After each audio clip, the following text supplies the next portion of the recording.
नमस्कार मंडळी. या व्हिडिओला मी 2 वेळा व्हॉईस ओव्हर दिला आणि त्यानंतर मला बाकीचा आवाज येत होता. मी बोलले, "बाकीचा आवाज कुठून येतोय?" तेव्हा समजलं मी माईकच्या रिसीव्हरच फोनला लावायला विसरले. सो आज होता श्रावणाचा पहिला दिवस आणि पहिला गुरुवार. सो मी लवकर उठले होते पूजा वगैरे करायला. आमच्या बागेतली फुलं तोडले. जर तुम्हाला टूर हवी असेल तर नक्कीच मला सांगा. आपण एखादा लाँग व्हिडिओ शेअर करू.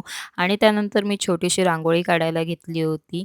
मस्त अशी दारामध्ये छोटीशी रांगोळी काढली आणि त्यानंतर पूजा करून घेतली, उंबऱ्याची पूजा करून घेतली आणि त्यानंतर मी गेले देवघरामध्ये. कारण की देवीला नवीन वस्त्र धारण करायचे होते आणि मस्त सजवायचं होतं आणि त्यानंतर मी दिवाबत्ती करून घेतली. सगळ्या देवांना धूप कापूर दाखवलं आणि त्यानंतर खूप पॉझिटिव्ह वाटत होता. आजचा दिवस खूप मस्त झाला होता आणि मी आज केस खूप दिवसानंतर वॉश केले होते. डिलिव्हरीनंतर जास्त केस धुवत नाही, सो मी पण जास्त केस धुवत नाहीये सध्याला. तुळशीची सुद्धा पूजा केली होती, दाखवायची राहून गेली होती आणि असं काही माझं दार दिसत होतं एकदम मस्त आणि प्रसन्न. आणि आज मम्मीने बनवले होते आप्पे नाश्त्याला. खूप छान आणि टेस्टी झाले होते. मी तर भरपूर खाल्ले. आणि तुम्ही सगळे विचारतात बेबीचं नाव काय आहे? बेबीचा फेस रिव्हील कधी करणार आहे? बेबीचं नाव मी या 2-3 दिवसामध्ये रिव्हील करेल.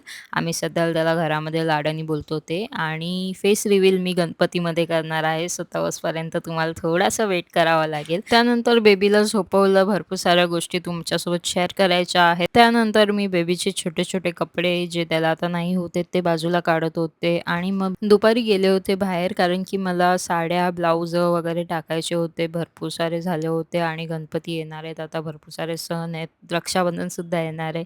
सो त्यासाठी ब्लाउजं पाहिजे आणि मला आता कोणतेच ब्लाउज होत नाहीये. सो मग मी ब्लाउजवाल्याकडे गेले होते. तिथे 4-5 ब्लाउज मी टाकले शिवायला आणि घरी आले तर बेबी इथे खेळत होता. आजसाठी एवढंच. भेटूया आपण नेक्स्ट व्लॉगमध्ये.